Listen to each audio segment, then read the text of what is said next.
Charli XCX has been on a pretty generational run as of the last 2 years. Obviously, with Brat coming out in 2024 and the whole Brat summer craze, safe to say she's cemented herself as one of the biggest pop artists of certainly this decade. And ever since then, she's been part of many creative outlets, both screen media and just her own music. She was in The Moment, which was kind of a spoof film with her as the leading actress. And just before that, did part of the soundtrack for Wuthering Heights, which she said was a very big inspiration and helped with her making The Moment. And interestingly enough, after being in The Moment, she was quoted in an interview saying that she thought about quitting music and pursuing acting. Now, my question is this album, Music, Fashion and Film, which I'll be talking about today, is this the acting? Is this the... she kind of talked about it being rock music and she's going to do rock music now. Is she maybe portraying a character in this, or maybe an exaggeration of her own life? Which is kind of what I sort of imagine is going on here. After having such a successful, I guess, couple years being in the spotlight and selling out tours and being one of the biggest artists on the planet, you can lose yourself, I'd imagine. You know, obviously I don't have experience for it, but I feel like it's a very common theme to happen to music artists and sort of have an identity crisis, if you will. So this is a very self-aware record, but also a very sort of deadpan and almost comedic at times.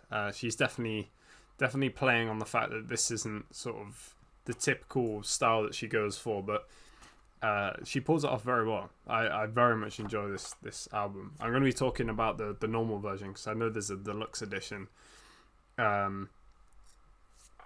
Excuse me. But we're going to be talking about this normal one. She also did like a video commentary thing, which I haven't checked out yet. But that could be interesting to see. So the cover of this, which I didn't actually see until it came out. I heard a few of the singles, but I just wanted to hear it as it came out. The cover features John Cale of the Velvet Underground, Marc Jacobs, who was creative director for Louis Vuitton, and Martin Scorsese, who is probably one of the best filmmakers ever. Very popular. And obviously each of those three are representing music, fashion, and film in that order, and a very high level. Obviously, Velvet Underground, incredibly influential.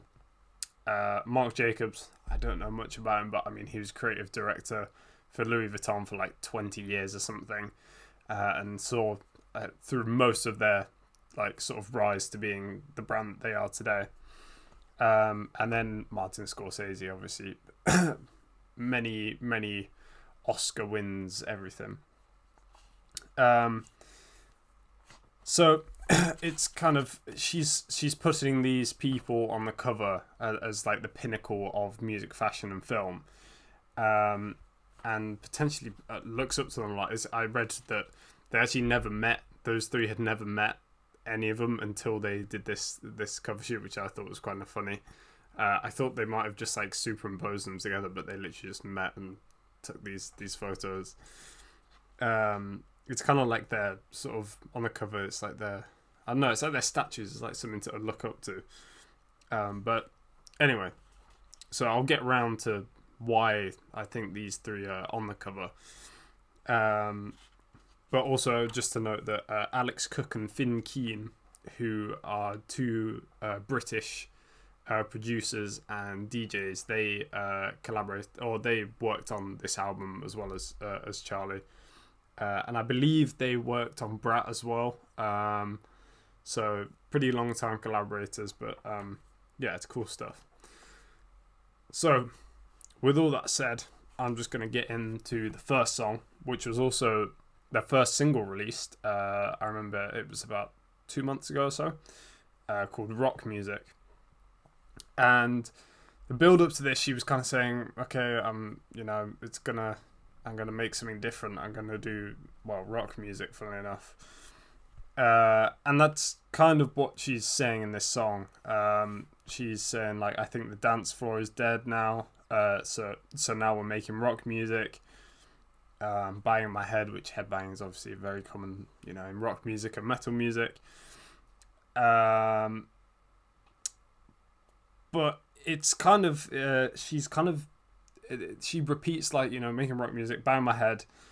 She says, gonna hurt yourself from doing jump off the stage. There's kind of, it's kind of like she's hurting herself by doing this. And the way I read it is she's working sort of relentlessly hard in like an industry that's so sort of unresponsive or unempathetic that no one realizes she's hurting herself just by making this. And like, headbanging and everything is so like normal within rock music and everything. And maybe sort of the lifestyle that she lives is seen as so normal, but no one sees it for how damaging it is. Also, like, banging my head, it's kind of like she's banging her head against a brick wall. It's like maybe she sees her messaging isn't getting across or something, and hopefully it will in this project. Now, I originally wrote that she's speaking like impersonally in this, but I actually don't think she is. I think she is basically just talking about her own sort of kind of life experience, but by twisting it through this kind of pop rock music character. So she's kind of acting as a character in this, but putting kind of hinting at sort of things that are happening with her own personal life throughout this album. And SS26, Spring Summer 26, is that continues it. So she's saying how there's no hope for anything, nothing's going to change us, nothing's going to save us. Sorry, not music, fashion, or film. If not, it's not my fault I wasn't there. And references how like her heritage is a USP. She's got to look good in clothes, and like her politics are express strategy. All these kind of things that are about having a public image and public appeal and being able to sell yourself, I suppose. And like, you have to say there's no hope for sort of music, fashion, or film, whatever. It's purely consumerism that is driving it, which is, nothing's going to save us and no hope for anything. She's sort of painting herself as a product. I think the main one here is like her heritage is her heritage as USP. I think that is kind of very, very prominent. There's always like typecasting in films and people playing like the same thing. It very much seems like that. Like the image is the personality, not the actual person or their talent. And also to talk about the instrumental of the songs, they're all very sort of pop rocky. Some of them kind of incorporate different elements of like, I don't know, kind of bedroom rocky and like sort of with more synth lines. And then others kind of remind me of sort of old school pop music that sort of early 2010s, which she actually was like part of. She was what was it? I Love It. That I remember that song. I never knew it was Charli until recently, because I think it was Icona Pop was the. I think she was just featured or something like that. Maybe it's a different song, I'm getting mixed up. But she has these like clean vocals going on, which, I mean, Charli doesn't really. She has like these kind of glitchy vocals, which are in the first song, Rock Music. But the kind of clean vocals are a lot more sort of commercial sounding, as it were, and her like the way she sort of phrases all these lines are very sort of clean cut and everything. It's not her usual thing, or I guess not what we're used to hearing, like in Brat, which was very, characteristic and individual to her. Card declined to carry on the consumerism sort of aspect is the next one, also about persona and playing a character. she's saying how she will buy herself a smile, or like a personality, but the card, a backstory as well, but the card is decline. And the way I see this is like, you can't really hide from your actual like past and culture. It's kind of like the whole nepo baby thing. Like, people can rise to fame through being a quote unquote nepo baby. But everyone's always going to be like, oh, but you know, they come from wealth. It doesn't, you know, it doesn't matter that they're really popular. It's because they come from wealth. That's why they're so popular.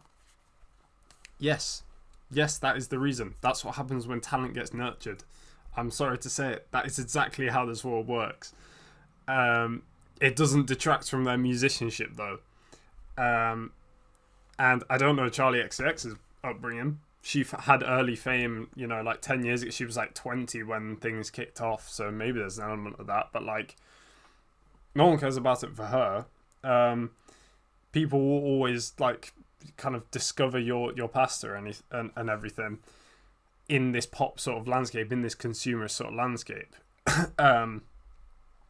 And her sort of monotonous like delivery on this, it kind of, there's like a dismal sort of sounding. It's just monotonous. It feels like there's no soul in the instrumental, and then her vocal delivery, it's like there's no personality. She's trying to sort of exaggerate this really basic sort of pop sound, and then it kind of switches up halfway through, and makes everything more higher pitched, and then it's as if now she's playing this character. And it works, and then an outro section, which is like the last 30 seconds, is completely different. It's like a different song, and she kind of, it's like she's in this sort of trance and talks about thinking about you every single day, thinking about you every single night. It basically just repeats that, which is like, you know, very basic sort of cliche lyric for like pop artists, and she's basically just taking the piss here. She's just saying like, okay, you know, you just have to like curate this personality, and in a pop sort of setting, or any sort of like pop culture setting, whether it's music, fashion, or film, people are going to like it and it's successful. You just have to stick to these cliches. She's saying that you can sort of buy a personality in these more popular things, but anything that's sort of seen as innovative, that's when they're like, oh no, you've fabricated yourself, you're an act and all that. I don't know. I'm kind of speaking, there's a lot to sort of go off here, so if I kind of get off track and get back on it, then that's usually what happens with these videos. But anyway, very clever stuff.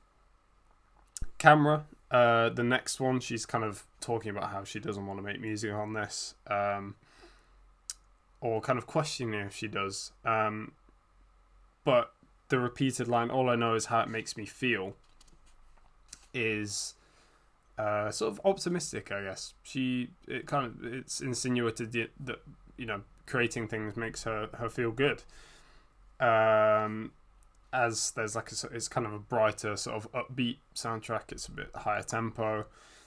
And it suggests that, you know, at least she's sort of able to create art, even though there's this, well, it's a very sort of volatile landscape, as it were, and yeah. But again, it touches on the persona thing. She says, when the camera's on, I can be anything I want. I can be totally honest, like I'm staring down the barrel of a gun, and then effing shoot me is like a little thing. It's like, oh damn, she gets serious for a second. It's only to feel like it's actually me, like looking at the camera, and so it's kind of, she's talking about how the character, or like the persona that maybe she's playing it, or I guess this Charli XCX character, that's not her actual name, obviously, that's starting to become the actual version of her. And like, so yes, she's making art and she enjoys doing it, but is that a bad thing? Like, the character is, she's more the character than she is herself. I feel like that's a cliche in a lot of films as well, like especially superhero films. It's like, I mean, I watched the new Spider-Man recently. It's like, are you Spider-Man or are you Peter Parker? and then he's all like, I'm both at the end and all that, and spoiler warning, I don't know. Yeah, interesting stuff, and talking about this whole persona thing. 2007, the next one, is a pretty straightforward one. It's kind of got this old school sort of glitch pop, I guess, sort of thing. It very much reminds me of her old, like, popular, well, just pop songs from like the early 2010s, or maybe she had some before that. I'm not sure. I mean, 2007, but the only lyrics in this basically are, take you to heaven like it's 2007. Be a pop star in my bed. You can be a pop star in your bedroom like 2007. And she also talks about how change pictures on your sofa that are now on your screen. Again, it's talking about how times have changed in terms of, I guess, how we experience music as well. So I guess I feel like maybe she's talking about how you used to like have pictures and like put them on the sofa and all that, and then now it's just on like a phone or whatever. You know, we're going from physical media to digital media, and people used to like listen to things in their room and be a pop star in their room like in 2007, but now we just kind of listen to it on our phones and we don't really bump music anymore, sort of thing. Pretty straightforward track. That's what I kind of get from it. It's just, you know, times are changing. I'm afraid the next song has kind of this acoustic ballad cliche I think she's playing off. Talking about how I'm a wife, I'm a kid, I'm nothing without him, kind of playing off femininity. This really annoyingly reminds me of like Olivia Rodrigo songs sometimes. I mean, she is kind of like the biggest sort of pop rock artist at the minute, so I guess it was probably inspired by her. But I mean, Charli XCX is like 10 years older, so she doesn't write about, you know, being like a girl in love sort of thing anymore. I still love Olivia Rodrigo though, don't get me wrong. But she's pretty much just taking the piss out of her here, like indirectly. And then she also talks about how the sort of like the hard lifestyle or whatever that she's been through is an excuse to act selfishly. And then I guess, yeah, this is just a dig at celebrity culture as well. Like, a lot of celebrities aren't good people. You know, a lot of them have sort of various conspiracies against them, and straight up just court cases and like criminal offences, but they get away with it because they're celebrities, I guess. So yeah, and yeah, speaking of, the next song is called Yeah, and this song is really cool. It's sort of talking about parasocialism. It's parasocial, or just, yeah, the whole idea of being parasocial. And again, very repetitive, very straightforward lyrics. She's basically saying, she says, I don't wanna feel it, and then how she does want to, and then halfway through it switches, you don't want to feel it, you don't want to feel it, and then you do want to feel it, you want to feel it, blah, blah, blah. And then yeah, she says like just yeah, kind of randomly interspersed.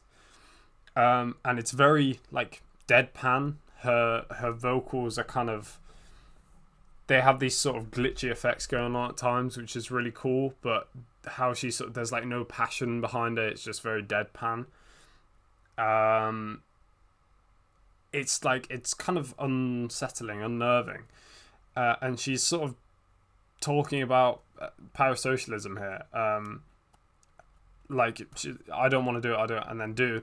It's saying how, like, I don't know, pop music fans are kind of, they just follow what they say, because it switches like, oh, you do want to feel it, you want to, and there's all this, like, it's pretty hype music going on, and it juxtaposes her, like, really deadpan vocals.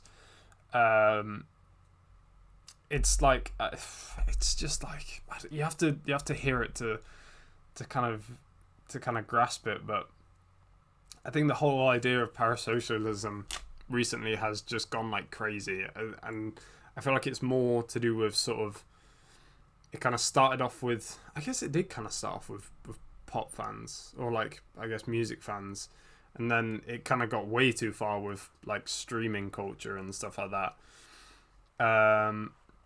But it's just playing off how a certain strand of people will do anything that whatever person they look up to will tell them to. And that's just what she's going over here, really. Wink Wink, the next one, is another kind of cliche. She just kind of says like random off the wall stuff in the verses. Excuse me again. For shock factor, to kind of act like punk and flirty, and there are lyrics that kind of reference this as well, and kind of playing on the whole bedroom rock vibe, and like being sort of an angsty teenager, and saying like, oh, I'm not bad anymore, I promise, and yeah, people can change. And again, she's sort of playing a character here, like a younger version of herself. Maybe she could be taking the piss out of the younger version of herself. But it's the whole idea of like shock factor and like just being rebellious and everything. And they're like, yeah, what? They're so cool. But in reality, they're a pop artist, and realistically, I don't know, maybe these lyrics probably weren't even like written by the person or the character that she's playing. Obviously Charli probably did write the lyrics, but in this sort of context that is going on, it's all like a facade, it's all fabricated. Persona, the next one, which I'm talking about Persona a lot. She's kind of telling the story of a breakup, but it's kind of about herself. It's how to explain it. She's basically telling like a very sort of basic breakup story and like going back and forth, but it's as if she's talking to herself at times.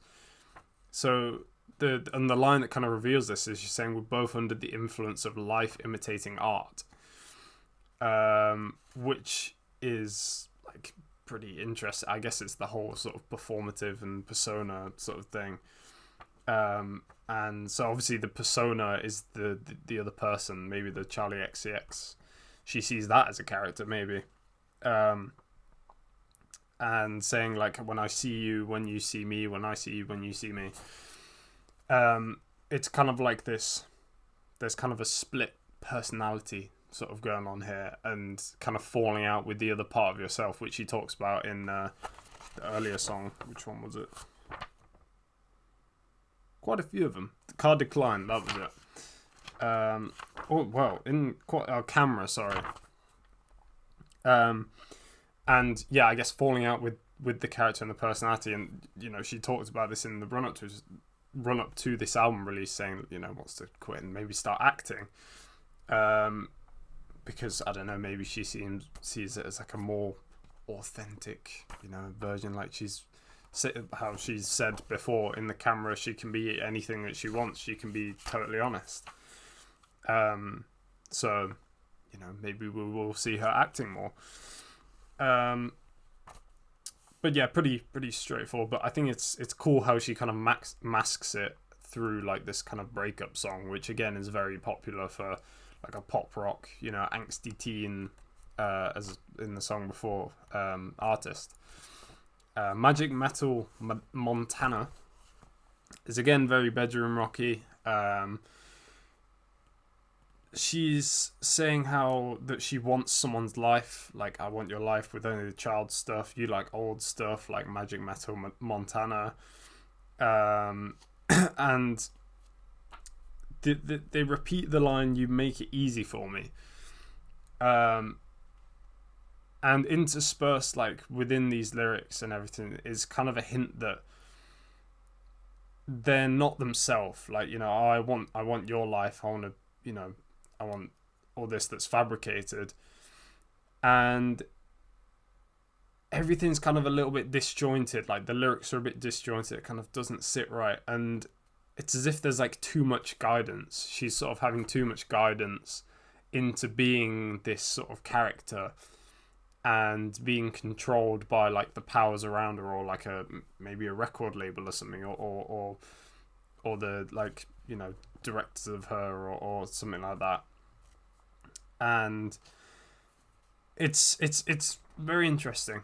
So I feel like this one I need to sit with this one a little bit more, but it's pretty cool. I don't know, and it's a good track too. But it's, yeah, again, talking about like a loss of control of yourself and becoming the character more than you are your own person, as in Persona. And that brings me to the last song, which is No One Lasts Forever, featuring David Cronenberg. That's the whole title. And it's featuring David Cronenberg, who is a Canadian filmmaker. And so there's lyrics like, I don't want to go home, the parties have gotten better, this ain't gonna last forever, feeling of crushing, and yeah, this ain't gonna last forever. Talking about this like pop star lifestyle going on, you know, like, going to more parties and talking to a French girl about philosophy whilst in like Panama or something. And it's like it's like, I want to enjoy the good times whilst they're going on.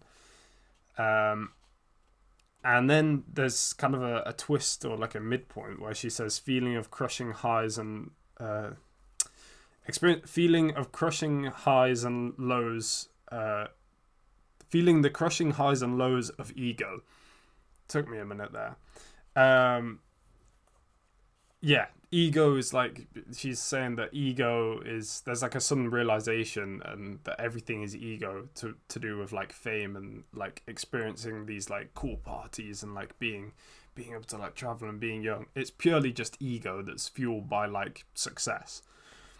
And maybe she saw that in her own life after Brat coming out, and now she wants to like actually make things creative instead of just like party and blah, blah.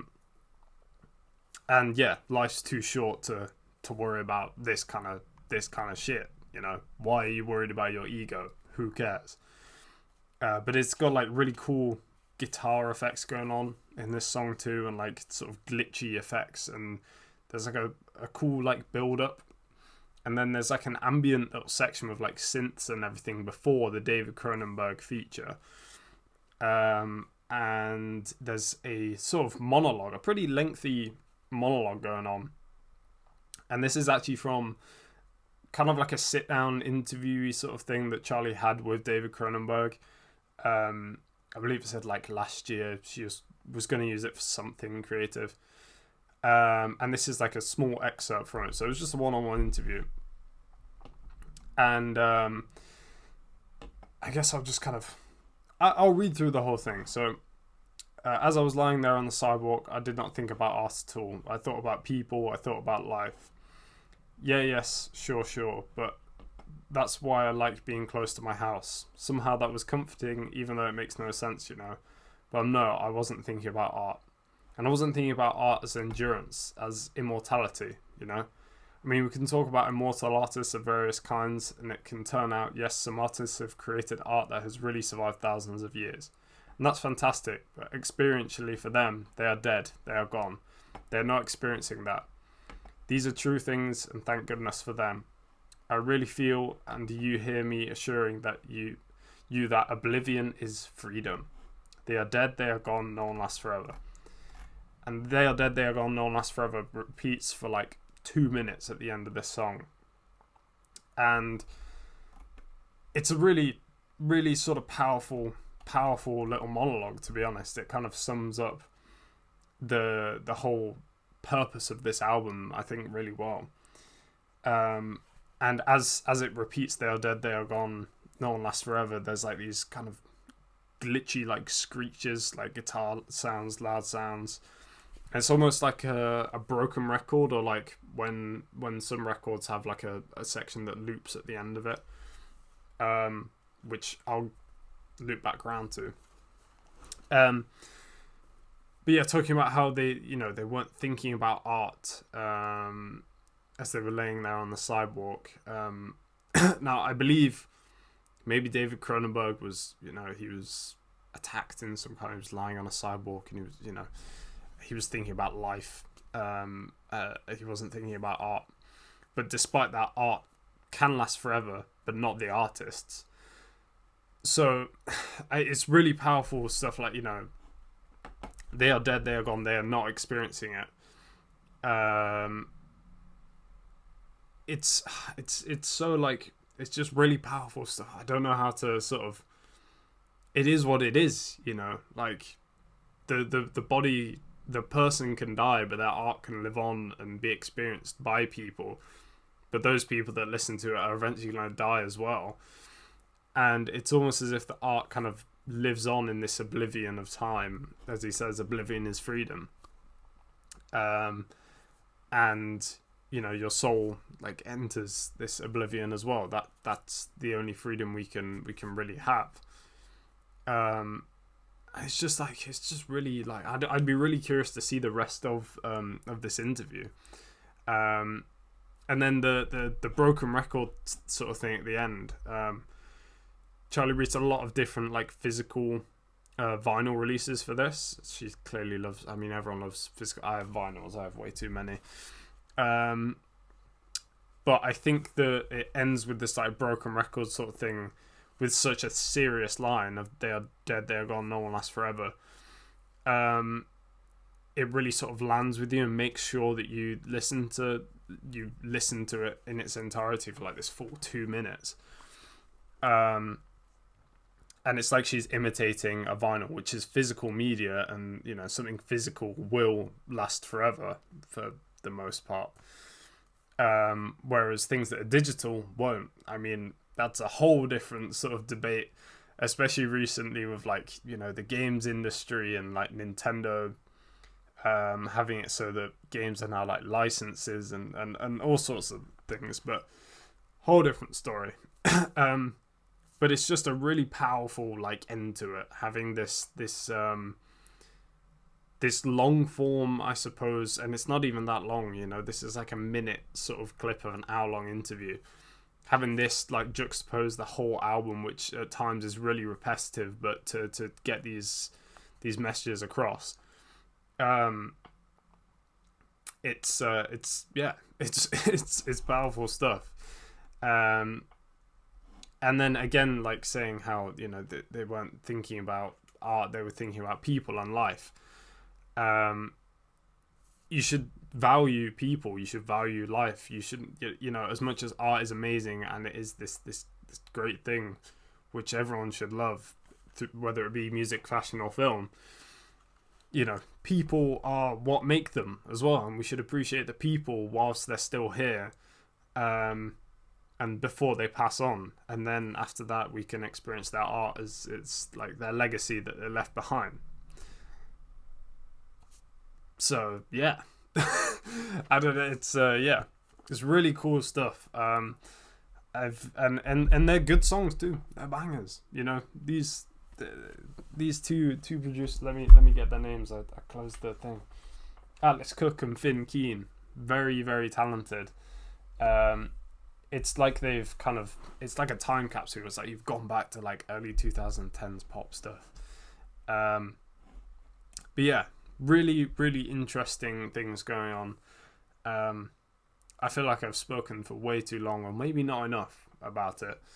But yeah, I hope you enjoyed this kind of crazy ramble. Yeah, subscribe. That's the first time I've asked to subscribe, so you should, and like, because maybe as people, I'll plan these more, but I like it being sort of very direct and everything. And again, one take, or mostly one take. So yeah, thanks for watching, and yeah, that's it.